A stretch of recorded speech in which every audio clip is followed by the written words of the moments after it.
નમસ્કાર વિદ્યાર્થી મિત્રો, સરસ્વતી ગ્રુપ ઓફ એજ્યુકેશન દ્વારા ચાલતા આ ઈ લર્નિંગ પ્રોગ્રામમાં હું બ્રિજેશ સાકડેજા ફરી એકવાર આપ સૌનું હાર્દિક સ્વાગત કરું છું.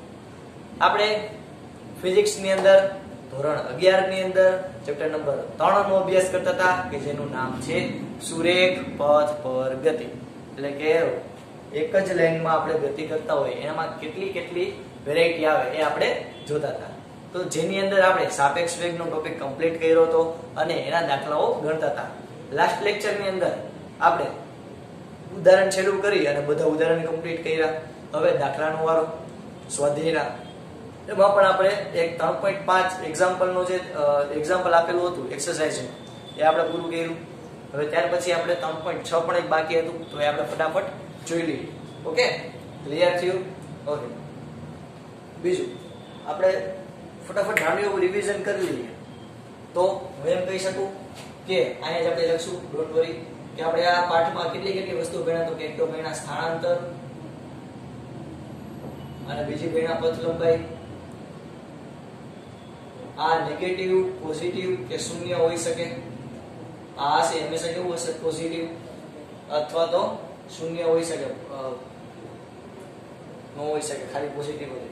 તો સ્થાનાંતર એટલે કે સ્થાનમાં થતો ફેરફાર અને પથ લંબાઈ એટલે પદાર્થે કાપેલું અંતર. ત્યારબાદ આપણે ભણ્યા હતા વેગ. વેગ એટલે તો કે વેગ એટલે થાય સ્થાનાંતરના છેદમાં સમય.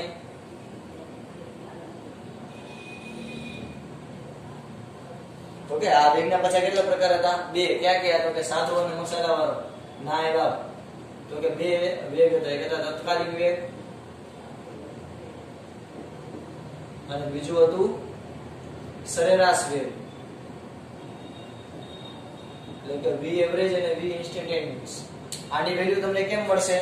તો કે તત્કાલીન વેગનું સૂત્ર હતું v dv/dt dx/dt અને અહીંયા આવતું ડેલ્ટા x/ડેલ્ટા t v એવરેજ બરાબર. ત્યારબાદ આપણે ભણ્યા હતા ઝડપ. એટલે કે ઝડપ એ આપણી સાથે જ આવે પથ લંબાઈના છેદમાં સમય.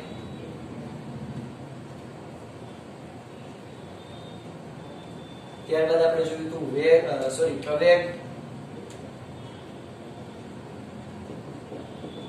પ્રવેગ એટલે તો કે વેગના છેદમાં સમય. એના પણ કેટલા પ્રકાર હતા? બે. ક્યાં? તો કે 1 અને 2. ના લાવ, ક્યાં પ્રકાર હતા? તો કે એમાં 2, તત્કાલીન પ્રવેગ અને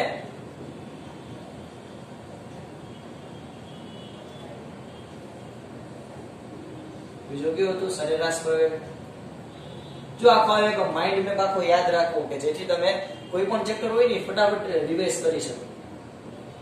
ઓકે, આ પ્રવેગ અને સરેરાશ પ્રવેગ એનું સૂત્ર શું હતું વિદ્યાર્થી મિત્રો? તો કે એનું સૂત્ર છે a બરાબર dv/dt. આનું વિકલન વેગનું સમયની સાપેક્ષે અને આમાં ડેલ્ટા v/ડેલ્ટા t equal to a average. ત્યારબાદ આપણે શું જોયું હતું? તો કે આપણે નિયમિત અચળ પ્રવેગી ગતિના સમીકરણ જોયા હતા. 3 સમીકરણ હતા. ઓકે, જે આમાં એક ટોપિક ડિસ્કસ કર્યો તો કે v વિરુદ્ધ t નો આલેખ હોય એ આપણને સ્થાનાંતરનું મૂલ્ય દેખાડશે અને પ્રવેગ અને સમયનો આલેખ હોય આપણને વેગનું મૂલ્ય દેખાડશે. ત્યારબાદ 3 સમીકરણ ક્યાં? તો કે v બરાબર v0 + at આ પહેલું સમીકરણ. બીજું તો કે v બરાબર ut + 1/2 at નો સ્ક્વેર. અને ત્રીજું 2ax = v² - v0². ઓકે, અને ત્યારબાદ આપણે પછી ભણ્યા હતા, યાદ કરો, આના પછી મુક્ત પતન કરતો ગતિ કરતો પદાર્થ. એમાં મેં તમને શીખવાડ્યું હતું ઉર્ધ્વ દિશામાં અને અધો દિશામાં, બે દિશામાં કઈ રીતે આ સમીકરણ લેવા. અને ત્યારબાદ છેલ્લે આપણે ભણ્યા હતા સ્ટોપિંગ ડિસ્ટન્સ અને સાપેક્ષ વેગ. ઓકે, સ્ટોપિંગ ડિસ્ટન્સ ને આપણે કહીએ છીએ dx = v²/2a v0². એટલે કે પ્રારંભિક વેગનો સ્ક્વેર એના છેદમાં 2a. અને છેલ્લું ભણ્યા આપણે સાપેક્ષ વેગ.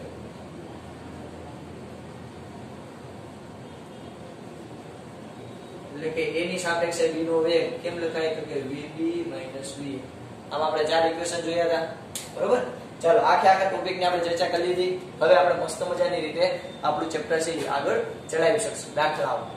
તો ચાલો દાખલામાં સૌથી પહેલા એક્ઝામ્પલ નંબર સ્વાધ્યાયનો દાખલા નંબર 3.6 3.6 ની અંદર શું કરશે તો કે ભાઈ 3.6 ની અંદર આપણને આપેલું છે રકમ તમે સ્ક્રીન ઉપર જોઈ શકશો કે સુરેખ રાજમાર્ગ ઉપર રાજમાર્ગ એટલે કે ભાઈ હાઈવે સુરેખ રાજમાર્ગ ઉપર 126 કિલોમીટર પ્રતિ કલાક જેટલા ઝડપે એક કાર દોડી રહી છે. તો અહીંયા આપણને કારનો શરૂઆતનો વેગ આપ્યો છે એટલે અહીં લખશે આન્સરમાં કે અહીં કારનો પ્રારંભિક વેગ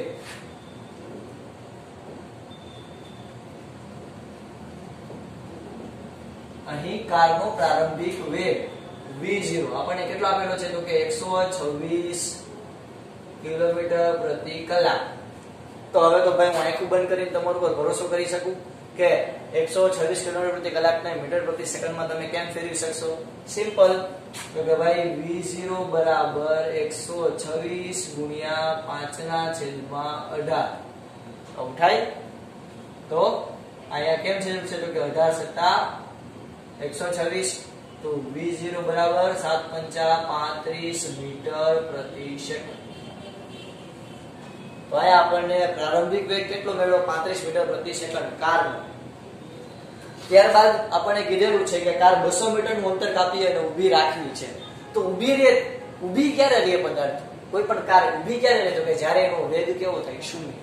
તો અહીંયા આપણે લખીએ કે કારનો અંતિમ વેગ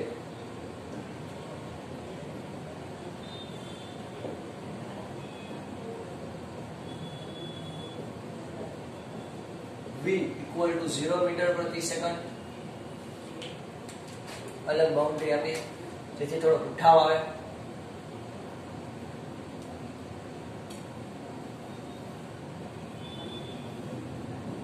ચાલો ત્યારબાદ આપણે આગળ વધીએ. 200 મીટરનું અંતર કાપશે. કિલોમીટર નહીં, કિલોમીટરનું અંતર કાપી ઊભી રાખી દો તો બહુ વધારે કહેવાય. 200 મીટરનું અંતર કાપશે. અહીંયા આપણને d આપેલો છે. કાર એ કાપેલું અંતર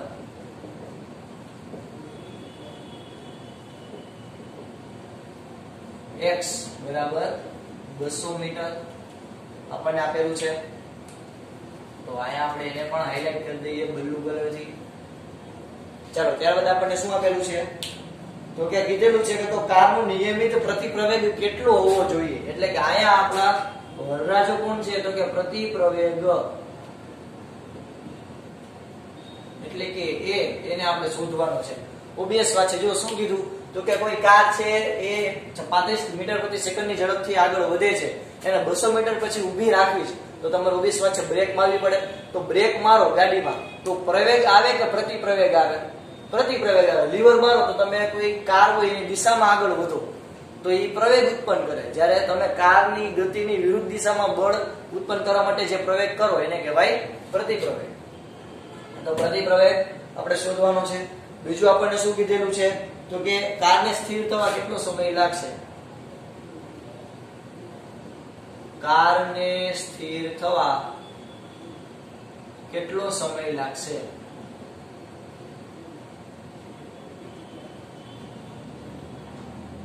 એટલે આપણે t પણ શોધવાનો છે. બે આપણને આપેલા છે. આને આપણે પેલું કહી અને આપણે બીજું કહી.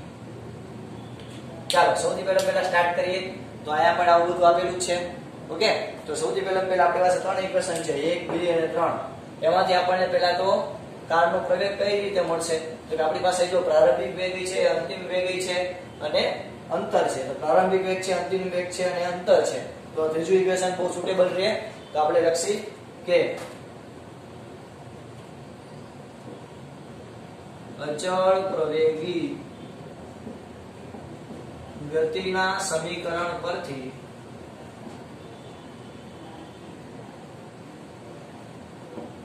અચળ પ્રવેગી ગતિના સમીકરણ પરથી શું હતું સમીકરણ તો કે 2ax = v² - v0². તો એના ઉપરથી આપણે એને સૂત્રનો કરતા બનાવ્યું તો શું થાય તો કે v² - v0² / 2 x આ 2 અને x એ ગુણાકારમાં બરાબર ઓલી બાજુ જાય તો 1d થશે તો ભાગાકારમાં તો v2 v એટલે પદાર્થનો અંતિમ વેગ તો થાય 0 એનો વર્ગ v0 એટલે 35 નો વર્ગ ચલો કેલ્સી બાજુમાં જ રાખજો ભાગ્યા 2 ગુણ્યા 200 એટલે કે 400 તો અહીંયા a બરાબર તમને શું મળશે તો કે -35 ગુણ્યા 35 ના છેદમાં 400 ચલો ફટાફટ કયો જોઈએ પ્રવેગ a કેટલો આવે છે ફટાફટ ગણો ચાલો કેલ્સીમાં ગણો જોઈએ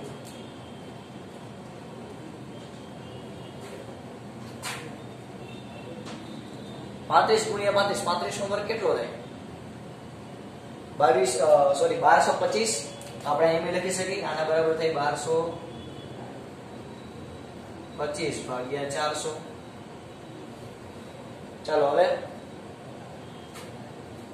-3.06 મીટર પ્રતિ સેકન્ડ સ્ક્વેર ભાઈ આપણને પહેલો આન્સર મળ્યો માઈનસ નિશાને શું સૂચવે છે તો કે ભાઈ પ્રતિપ્રવેગ ઉત્પન્ન થયો શું ઉત્પન્ન થયો ભાઈ પ્રતિપ્રવેગ એટલે કે -3.06 મીટર પ્રતિ સેકન્ડ સ્ક્વેર ઓકે રકમની જરૂર નથી બીજો આપણે કહીએ કારને સ્થિર થવા માટે કેટલો સમય લાગશે તો કે ભાઈ કારને સ્થિર થવા માટે કેટલો સમય લાગશે કેની મદદથી ગોતશો સિમ્પલ આપણે પહેલા સૂત્રની મદદથી આપણી પાસે પ્રવેગ આવી ગયો પ્રારંભિક વેગ આવી ગયો અને અંતિમ વેગ આવી ગયો તો આપણે લખીએ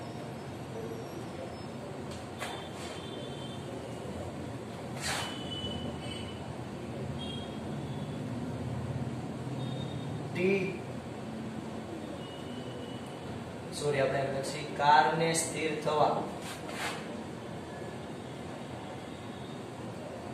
લાગતો સમય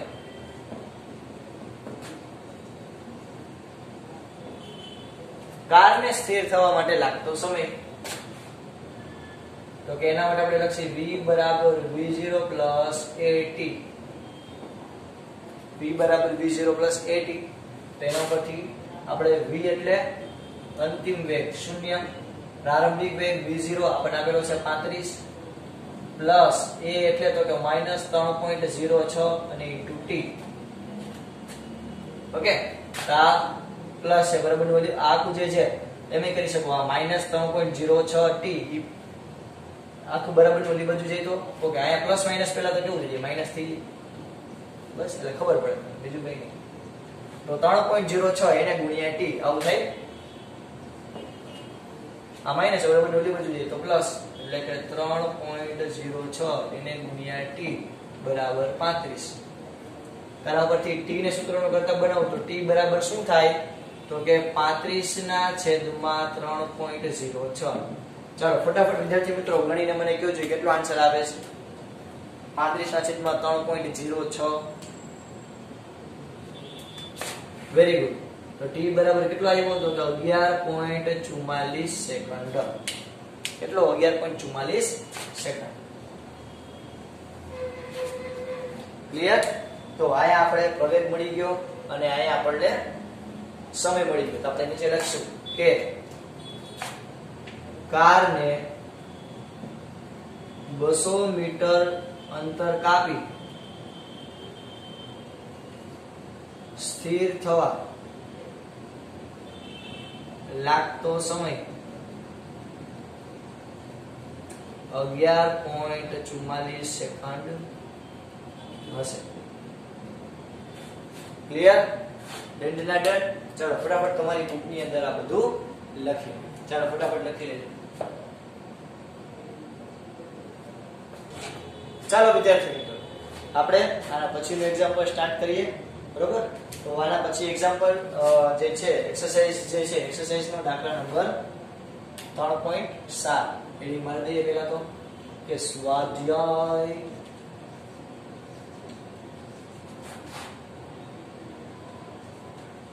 માં દાખલા નંબર 3.7 સ્વાધ્યાયમાં દાખલા નંબર 3.7 જો આ દાખલો છે ને રકમ તમે જો સ્ક્રીન ઉપર મજા આવે મોટી મોટી રકમ લાગશે પણ વિચાર કરો છો આ આખા ચેપ્ટરમાં મારા ફેવરિટ જે દાખલા હોય ને મને મજા આવતી એવા દાખલા તો એ આ અને પછી આપણે જે લેક્ચરમાં જોઈશું સાપેક્ષ વેગને લગતા એ છે કારણ કે એટલા પ્રેક્ટિકલી એપ્લિકેબલ છે ને કે આપણે એને વારંવાર કંઈક ને કંઈક જોતા રહીશું, બરાબર. અને તમે આના ઉપરથી તમે આવા દાખલા સોલ્વ કરતા શીખો ને તો તમારો કહેવાય ને કે ઇમેજિનેશન પાવર હોય બહુ સારો થાય અને તમને કોઈ ઘટના હોય સાપેક્ષ વેગને લગતી એના ઉપર તમને ખબર પડે.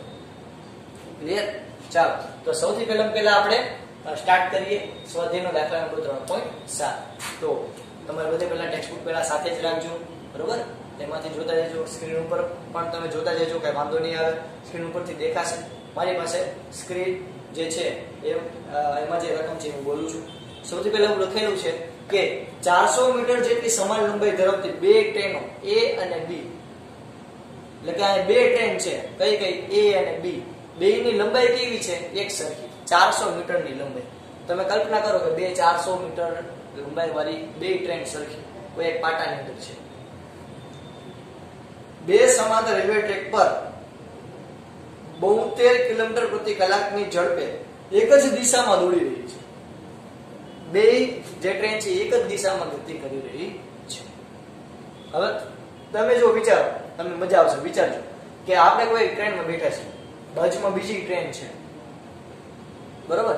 હવે આપણે જે ટ્રેનમાં બેઠા છીએ બાજુમાં બીજી ટ્રેન છે. આપણા ટ્રેનની સ્પીડ વધારે હશે, આપણા ટ્રેનની સ્પીડ, આપણા ટ્રેનનો ઝડપ વધારે હશે તો આપણે એના કરતા આગળ નીકળી જશું. ઓવરટેક તો ન કરે ટ્રેનમાં, કારણ કે એમાં ન થાય, પણ ટૂંકમાં આપણે એના કરતા આગળ નીકળી જશું. બેની સ્પીડ સરખી હોય તો બે જ્યાં છે ને ત્યાં સ્થિર રહેશે. એટલે કે માની લો કે આપણે ટ્રેનની સ્પીડ અને જે આપણી બાજુમાં જે ટ્રેન છે બેની સ્પીડ સરખી છે, તો આપણી ટ્રેન માની લો કે પાછળ છે ઓલી ટ્રેન, તો પાછળ ને પાછળ જ રહેશે. આપણી ટ્રેન માની લો કે ઓલી ટ્રેન બાજુની ટ્રેન કરતા આગળ છે, તો એ આગળ ને આગળ જ રહેશે. અને બે એક જ સરખા અંતર, એટલે કે એક જ સરખી કહેવાય કે લાઈન ઉપર છે, તો એ એક સરખી સ્થિર રહેશે ને એવું જ લાગશે.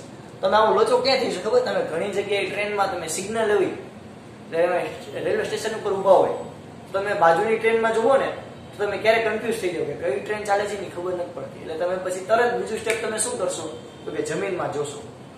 એટલે કાંકરા આપણી ટ્રેનની સાપેક્ષે તમે જોશો, તો આપણે સાપેક્ષનો ઉપયોગ વારંવાર કરતા જોઈએ છીએ કે પછી આપણે તરત જોશી કે ભાઈ આપણી જે ટ્રેન છે એની પાસે જે બધા કાંકરા હોય, પથ્થર જે હોય એ સ્થિર છે.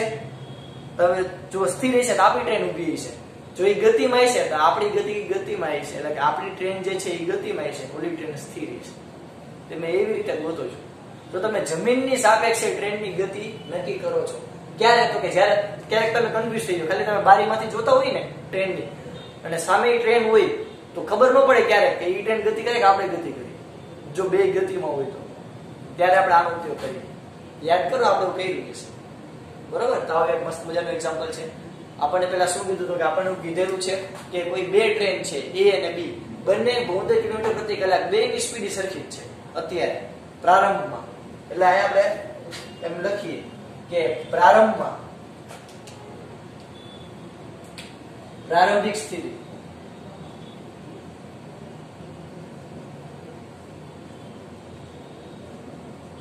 તો પ્રારંભિક સ્થિતિ આપણને ભાઈ કઈક આગે આપેલી છે જગતની માલિકા કે અહીંયા આપણી પાસે બે ટ્રેન છે, કઈ તો કે 1 અને 2.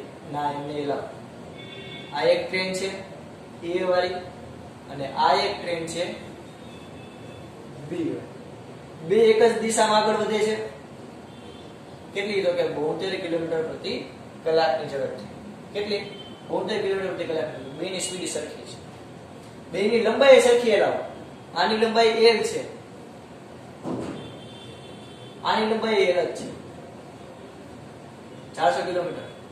L બરાબર 400 મીટર. સોરી, કિલોમીટર ની તો ન હોય, 400 મીટર. ગુજરાતી દેવો બધી તમે કહો સાહેબ. ઓકે, આપણે આગળ વધીએ. ટ્રેન A ટ્રેન B કરતા આગળ છે. ટ્રેન A ટ્રેન B કરતા આગળ છે. તો આગળ ક્યારે કહેવાય? તો કે બે વચ્ચે કંઈક થોડુંક અંતર હોય. તો માની લો કે આ માર્કર અહીંયા છે અને આ બીજી માર્કર છે અહીંયા છે. અહીંયા ક્યારે કહેવાય? જો અહીંયા હોય તો બે સરખી કહેવાય. હવે આ માર્કર જે છે એ આ જે બ્લેક ઇંક ની સાપેક્ષે આગળ ક્યારે કહેવાય? તો કે જ્યારે બે વચ્ચે કંઈક અંતર હશે. ઓકે, જો આ બે માર્કર છે, આ બે વચ્ચે x જેટલું કંઈક અંતર હશે. કેટલું? x જેટલું. તો અહીંયા આપણે એટલે અહીંયા જો એવું દર્શાવ્યું છે કે આ બે વચ્ચે x જેટલું અંતર છે. આપણે ઉધારી લઈએ કે એ ટ્રેન છે બી કરતા આગળ છે, તો કેટલી આગળ છે? તો કે ભાઈ x અંતર જેટલી આગળ છે. આપણને ખબર નથી કેટલી આગળ, x અંતર જેટલી આગળ છે. એટલે આપણે શું લખી શકશું? આપણે એમ લખી શકશું કે એ ટ્રેન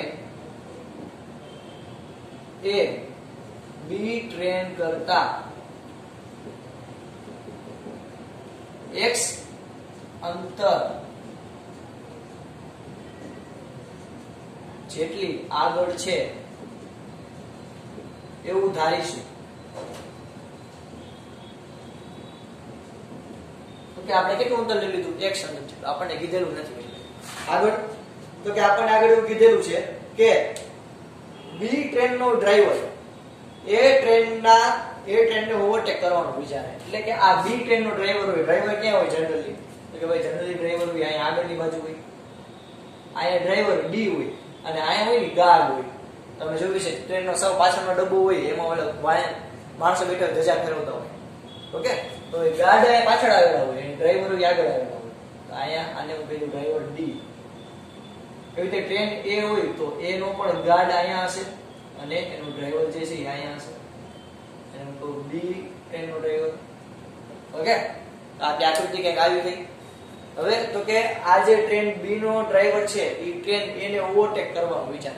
તો એ ઓવરટેક ક્યારે કરી શકે? સમજો, હું આ જો સમજાવું કે અહીંયા એક ટ્રેન છે, આ x અંતર જેટલી પાછળ અહીંયા ટ્રેન બી છે. તો એ આ ટ્રેન એને ઓવરટેક ક્યારે કરશે? તો કે એ આટલું અંતર કાપે અને ટ્રેન માની લો કે બી જે છે એ અહીંયા સુધી, એટલે કે x પ્લસ l જેટલું અંતર કાપે. આટલી આ ટ્રેનની લંબાઈ l જ છે ને, તો x પ્લસ l જેટલું અંતર કાપે તો ટ્રેન બી આની હારે થશે અને એકદમ હારે થશે એકદમ સાથે. પણ આપણે સાથે નથી કરવાની, ટ્રેન બે સાથે નથી ચલાવવાની. આપણને એવું કીધેલું છે કે આ બી ટ્રેન છે એને ઓવરટેક કરે છે.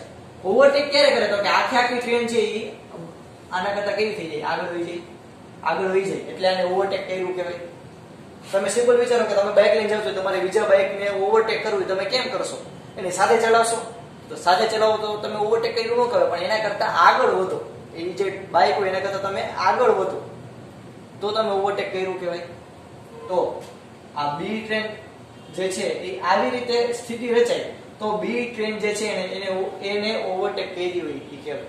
તો ટોટલ એને કેટલું અંતર કાપવું પડે? અત્યારના જો ટ્રેન અહીંયા છે, એટ પ્રેઝન્ટ અહીંયા છે, અત્યારના એટ પ્રેઝન્ટ અત્યારના અહીંયા છે, એને ઓવરટેક કરવું છે એટલે કે આટલું અંતર કાપવું પડે. એને ટોટલ કેટલું અંતર કાપવું પડે ઓવરટેક કરવા માટે? તો કે એને જો ઓવરટેક કરવા માટે કેટલું અંતર કાપવું પડે? તો કે x l અને l ટોટલ કેટલું અંતર કાપવું પડે ઓવરટેક કરવા માટે? તો કે x + 2l. ઓકે, પેલા ક્લિયર થયું છે એકવાર ઓવરટેક કરવા માટે કેટલું અંતર કાપવું પડશે. આપણી રચના અત્યારે આવી ગઈ છે.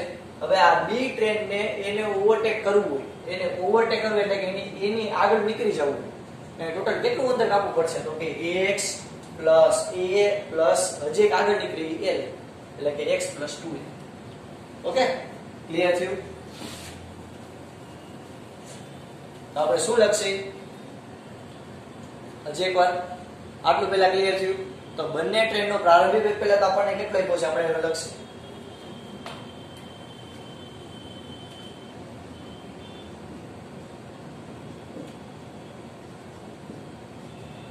બંને ટ્રેનનો પ્રારંભિક વેગ v0 બરાબર, એટલે કે va બરાબર vb કેટલો આપ્યો છે? તો કે 72 કિલોમીટર પ્રતિ કલાક. એટલે મીટર પ્રતિ સેકન્ડમાં ફેરવીએ તો કે 72 ગુણ્યા 5/18 એટલે કે 20 મીટર પ્રતિ સેકન્ડ. vb બરાબર va. પ્રારંભિક આપણને વેગ આટલો આપેલો છે. ઓકે, દર્શાવી દઈએ આપણે આને પહેલા તો બ્લુ કલરથી.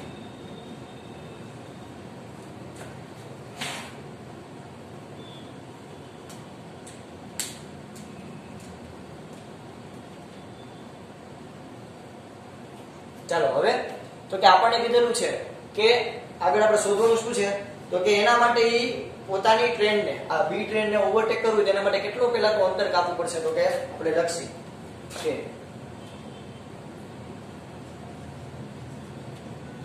બી ટ્રેનને એ ટ્રેનને ઓવરટેક કરવા માટે ટ્રેન એ લખાય બી ટ્રેન એ ટ્રેનને ઓવરટેક કરવા માટે કાપવું પડતું કુલ અંતર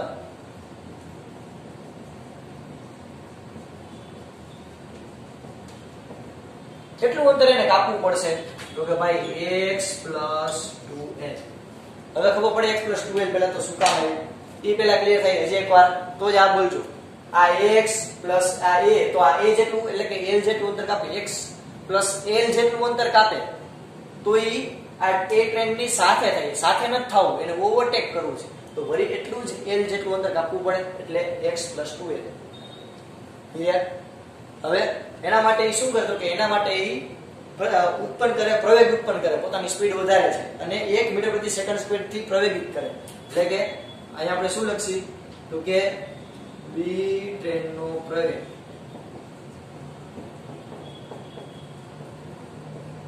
કે તમે જો બીજી આકૃતિ આવી રીતે પણ દોરી શકો તમને સમજાય એટલે હું દોરું છું ખાસ છોકરા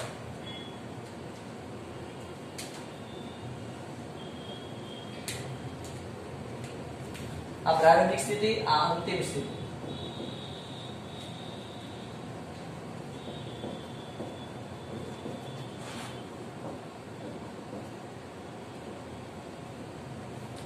પ્રારંભિક સ્થિતિ અને અંતિમ સ્થિતિ તો અંતિમ સ્થિતિની અંદર આ એ ટ્રેન આ x જેટલું અંતર અને આ બી ટ્રેન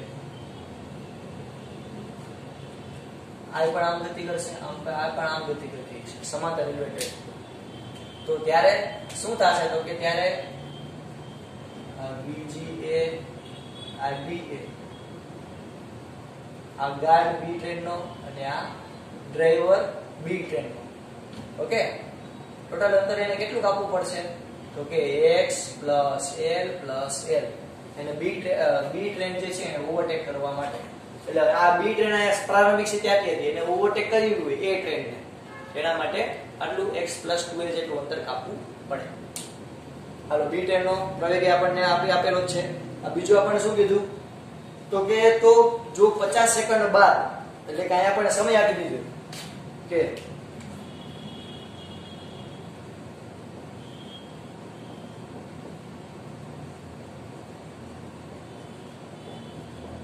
ઓવરટેક કરવા માટેનો સમય 50 સેકન્ડ બાદ ટ્રેન બી નો ગાર્ડ ટ્રેન એ ના ડ્રાઈવર થી આગળ થઈ જાય ટ્રેન બી નો ગાર્ડ એ ટ્રેન એ ના ડ્રાઈવર થી આગળ થઈ જાય એટલે ઓવરટેક થઈ ગઈ જો આ બી ટ્રેન નો ગાર્ડ એ ટ્રેન ના ડ્રાઈવર થી કેવો થઈ ગયો આગળ થઈ ગયો જો આપણને હવે એમ કીધું એટલે એનો મતલબ એમ કે ઓવરટેક કરી નાખી ઓવરટેક કરવા માટે એનો સમય કેટલો આપ્યો આપણને 50 સેકન્ડ ઓકે 50 સેકન્ડ હા બાદ બી ટ્રેન નો ગાર્ડ એ ટ્રેન ના ડ્રાઈવર થી આગળ થઈ જાય તો બંને ટ્રેન વચ્ચેનું પ્રારંભિક અંતર કેટલું હશે તો પ્રારંભમાં બે ટ્રેન વચ્ચેનું અંતર કેટલું હશે એ આપણે શોધવાનું છે તો પ્રારંભમાં કેટલું અંતર હશે તો કે જો પ્રારંભમાં આટલું અંતર હશે આ ગાર્ડ અને આ ડ્રાઈવર આ બંને વચ્ચેનું x + 2 ચાલો આપણે સ્ટાર્ટ કરીએ પહેલા તો ગણવાનું અંતર પહેલા તો આપણે શોધવાનું છે તો એના માટે આપણે શું કરશું તો કે મેં તમને કીધું એમ કે ટ્રેન પહેલા તો આપણે સાપેક્ષ વેગમાં ક્યાં આવશે તો કે જો ટ્રેન એની સાપેક્ષે ટ્રેન બી નો વેગ કેટલો છે 0 બે એકસરખી ગતિએ ગતિ કરે એટલે મેં કીધું બે એકબીજાને સ્થિર જ લાગશે ઓકે એટલે આપણે લખશું કે ધ્યાન રાખજો આપણે લખીએ શું તો કે અલગ મોટાથી લખીએ ટ્રેન આગળ નીકળી જવા માટે x + 2l નું અંતર જોઈ ટ્રેન બી નો ટ્રેન એ ની સાપેક્ષે વેગ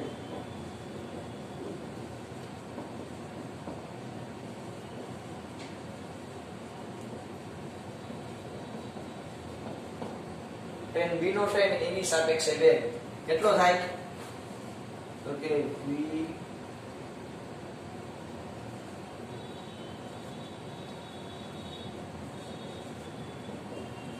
0 મીટર પ્રતિ સેકન્ડ સ્થિર જ છે. તમે જો આ બે સરખા છે એટલે ઉડી જ જાય એની રીતે. આટલું પહેલા ક્લિયર થયું. ચાલો હવે કિંમત તો કે રકમની જરૂર નથી. આ x બરાબર આ x બરાબર હશે ut plus 1/2 at નો સ્ક્વેર. કિંમત મૂકીએ તો જો અહીં આપણે લખીશું કે નિયમિત પ્રવેગી ગતિના સમીકરણ પરથી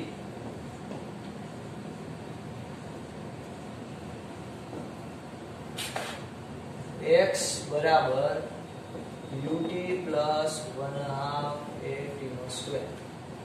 x એટલે તો કે અંતર કેટલું અંતર ઈ કાપશે તો કે ભાઈ અંતર કાપશે x plus 2l.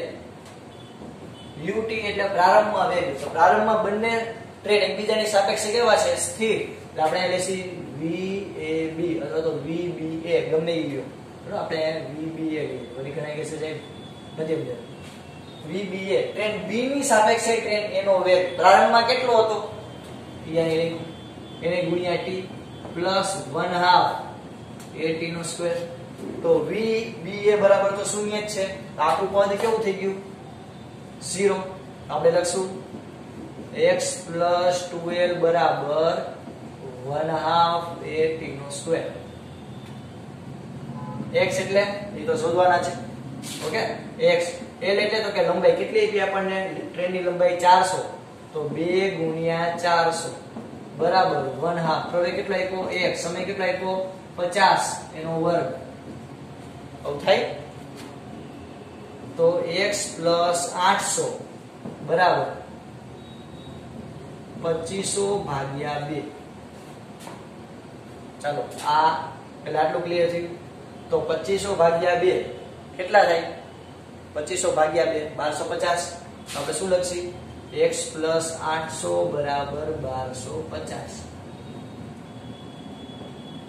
તો અહીંયા આપણને x કેટલું મળ્યું? x કેટલું મળ્યું? બે ટ્રેન વચ્ચેનું પ્રારંભિક અંતર કહેવાનું છે. બે ટ્રેન વચ્ચેનું અંતર આ x કેટલું હતું એ આપણે કહેવાનું છે. કેટલું આવશે? તો ભાઈ 1250 minus 800. તો આપણને બે ટ્રેન વચ્ચેનું પ્રારંભમાં અંતર કેટલું મળશે? તો કે બે ટ્રેન વચ્ચેનું પ્રારંભમાં અંતર મળશે x બરાબર 450 મીટર. કેટલું વિદ્યાર્થી મિત્રો? 450 મીટર. તો બે ટ્રેન વચ્ચેનું શરૂઆતનું અંતર આ x કેટલું રહેશે? 450 મીટર. ક્લિયર થયું? ડન. ઓકે બે ટ્રેન વચ્ચેનું આટલું અંતર એટલું રહેશે. હવે આખે જે આ બે ટ્રેન વચ્ચેનું કહીએ એટલે કે આપણને રકમમાં જો એવું કીધેલું છે કે બંને ટ્રેન વચ્ચેનું પ્રારંભિક અંતર કેટલું હશે તો તેથી બી ટ્રેનના ગાર્ડ અને એ ટ્રેનના ડ્રાઈવર વચ્ચેનું પ્રારંભમાં અંતર આપણને ખાલી આ બે ટ્રેન વચ્ચેનો ખાંચો મળ્યો કે એના કરતા આટલી આગળ હશે 450 એટલે આ x એટલે કે બી ટ્રેન જે છે એ કરતા કેટલી આગળ હશે તો કે 450 મીટર. બે વચ્ચેનું પ્રારંભિક અંતર ક્યારે મળશે તો કે આનો ગાર્ડ અને આના ડ્રાઈવર બે વચ્ચેનું અંતર એટલે આખે આખું ગાળો થયો x plus 2l. x plus 2l કેટલું છે? 1200. જો કે 1250. તેથી બંને ટ્રેન વચ્ચેનું પ્રારંભિક અંતર